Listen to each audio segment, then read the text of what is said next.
EU Ambassador Gordon Sondland's testimony on Wednesday is being compared to John Dean's before his hearing even wrapped up. The former White Early House years of counsel the war. testified against President Nixon back in 1973. At the time, Dean described numerous meetings about the Watergate cover-up.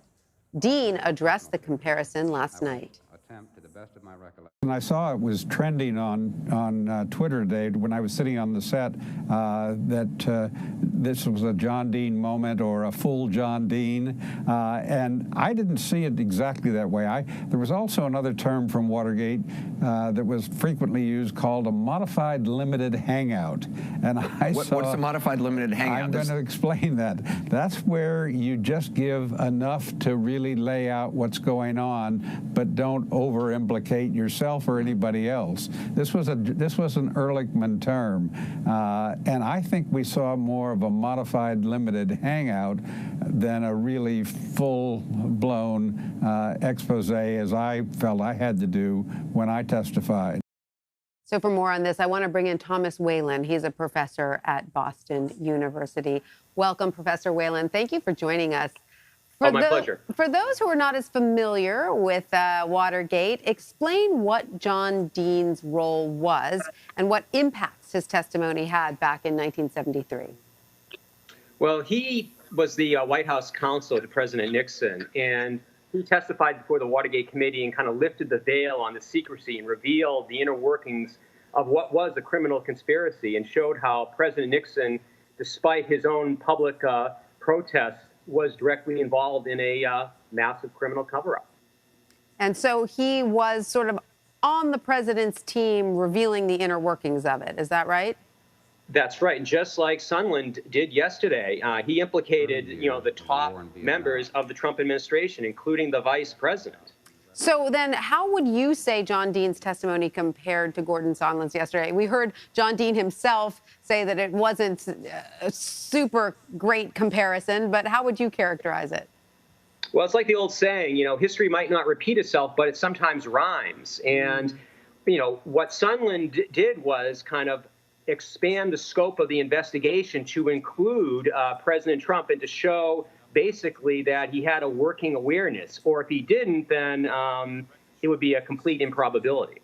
Now, this impeachment hearing has, of course, been different from those in history. We haven't had many, but the few that we've had, because of the presence of technology and media. So how is the current media coverage impacting the public's response to this impeachment inquiry? I mean, we know that in Watergate, the fact that the hearings were televised played a big role, correct?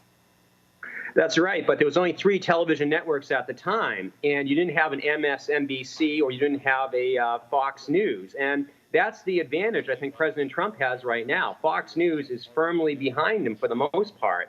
And if President Nixon had a Fox News, he probably would not have resigned back in 1974. So you think it is that you can directly draw a link between Fox News, as you say, and the support that this president has versus the lack of support that President Nixon had? Well, I think the country now, over the years, has become so divided along partisan lines. Everyone's in their kind of ideological silos. And those social media networks and television news networks based on Republican, conservative, liberal beliefs, they reinforce those biases. And that's why we have such a divided nation right now. And that's why probably if impeachment articles come out of the House, the Senate will acquit, given the Republican majority there. Yeah, that is the likely result. So today, Professor Whelan, was the last day of scheduled public hearings in the impeachment inquiry. Are there any historical equivalents that you may now be looking for as we go forward? There really aren't, because what we see right now is this is an extremely short kind of hearing process. And you got the indication from the Democrats today that there's not going to be anything more.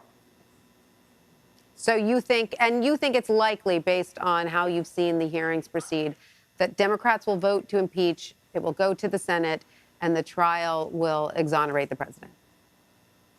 Right. If there's open voting, there is a chance if, for example, if 3 Republicans were willing to join the Democrats, you can put forward motions in the Senate, based on, how we want to conduct these impeachment hearings. And if they say, if in any impeachment vote we want to go to a private ballot, then that might, lead to the impeachment of Donald Trump. He is very unpopular among many members of his own party, including the moderate wing. But they're not going to openly vote for impeachment if they have to. But if it goes to a private ballot, and again, you only need 3 Republican votes to join with the Democrats to do that, then the political calculus is completely changed. But who sets the rules for whether it's a private or public ballot? The Senate itself. Right. You could have a member, for example, put forward a motion, and if you got 3 peel-away votes from the Republicans, even the Senate Majority Leader like Mitch McConnell would have to recognize that, and that would be a legitimate vote. Right. All right. So it's not outside of the realm of possibility, but very unlikely. Not outside, but a long shot. A very long shot. All right. Well, Professor Thomas Whelan, thank you so much for joining us and sharing some of your historical perspective. We really appreciate it. My pleasure.